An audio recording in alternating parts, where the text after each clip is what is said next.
तो हमने पहले लोकसभा पढ़ा था, अब हम राज्यसभा पढ़ेंगे।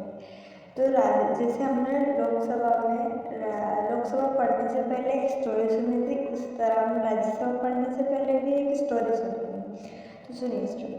जैसे लोकसभा संसद उसका घर था, लोकल जो था वो अलग हो गया। फिर राज्यसभा राजा जो है वही बोलने लगा कि मैं भी अलग रहूँगा, तो उसको भी अलग कर दिया गया। लेकिन उसका जो घर था उसमें 245 लोग लोग हैं वो रह सकते थे।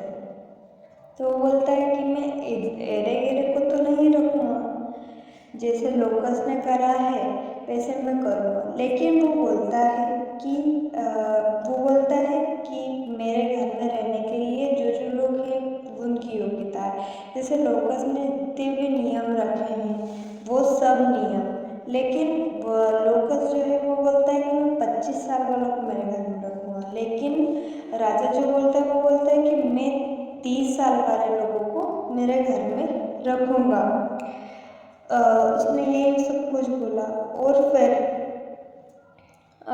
फिर वो बोलता है कि 30 साल के तो कोई भी लोग रह सकते हैं। भारत में बहुत सारे लोग हैं जो कि 30 साल के लोग हैं। अब उनमें से किसको रखा जाए? तो वो बोलता है कि जो मेरा दूसरा भाई है जो लोकस है, उसने जो रेस करवाई थी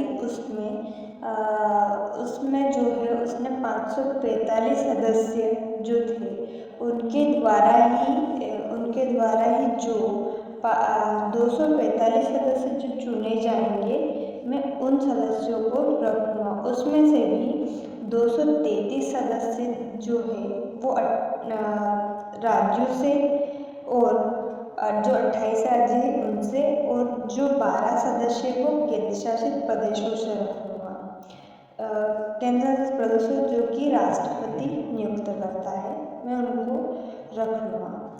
तो अब हम देखते हैं राज्यसभा, जो कि हमने स्टोरी सुन ली। अब स्टोरी के अकॉर्डिंग हम राज्यसभा, तो हमने स्टोरी में बोला था कि जो राजा मतलब राज्यसभा में 245 सदस्य होते हैं, और इसका जो अप्रत्यक्ष चुनाव रहता है, जो कि लोकसभा जो होता है, लोकसभा के जो 545 जो सदस्य होते हैं वो ही 245 सदस्यों को चुनते हैं। इसमें से 233 सदस्य हमारे जो 28 राज्य हैं वहाँ से लिए जाते हैं, और 12 जो सदस्य होते हैं वो जो राष्ट्रपति होता है वो कला साहित्य, और जो इंसान अपनी कला में निपुण है उनसे 12 सदस्यों को नामांकित करता है, नियुक्त करता है। अब इसकी योग्यता लिख लेते हैं। तो इसकी योग्यता भी जैसे लोकसभा की योग्यता आर्टिकल 84 में थी, उसी तरीके से राज्यसभा की योग्यता है वो भी संविधान के आर्टिकल 84 में है। तो वो भारत का नागरिक हो, जैसे हमने बोला था कि उसकी क्या वो किस योग्यता वाले को रखा गया, उस तरीके से कि भारत का नागरिक हो, 30 वर्ष की आयु पूर्ण कर चुका हो, वो पागल ना हो, और वह भारत सरकार के द्वारा कोई भी सरकारी नौकरी नहीं कर रहा।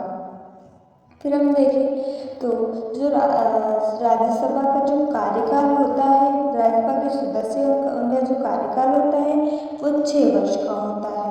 उसका जो सभापति होता है वो जो सभापति हैं अभी वर्तमान में वो जगदीश धनखड़ है, और उपसभापति है हरिवंश नारायण सिंह। अगर हम राज्यसभा की विशेषता देखे जाए तो यह एक स्थायी सदन होता है जो कि कभी भंग नहीं होता है, और हर 2 वर्ष में 1/3 सदस्यों को चुने जाते हैं।